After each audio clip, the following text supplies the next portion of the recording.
বন্ধুরা, আজকে 27শে মে।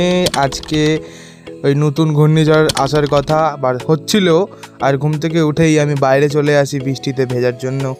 ফ্রেশ হওয়ার পরেই আর হালকা বৃষ্টিতে ভিজে আমি ঘরের দিকে যাই, আর ঘরে গিয়েই আমি দেখি যে খিচুড়ি হয়েছে।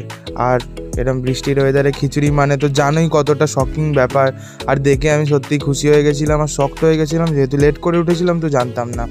আর এদিকে আলু ভাজা আর খিচুড়ি দিয়ে আমি মুখে চালান করে ফেললাম ডোরেমন দেখতে দেখতে। আর তারপরেই এটা পুরোটা আমি সাফাছাট করে দিয়েছি একাই।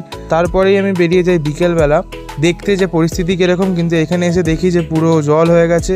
তারপরে সিঙ্গারা নিয়ে বাড়ি ফিরছি, দেখছি মাঠ তো ভাই পুরো পুকুর। ঠিক আছে, যেন পুকুরের ওপর আমি সাইকেল চালাচ্ছি। তারপর সাইকেল চালাতে চালাতে বাড়িতে চলে আসি, আর গরম গরম সিঙ্গারা খাবো ভেবেছিলাম কিন্তু গরম ছিল না। যাই হোক, দেখা হচ্ছে পরের ভিডিওতে।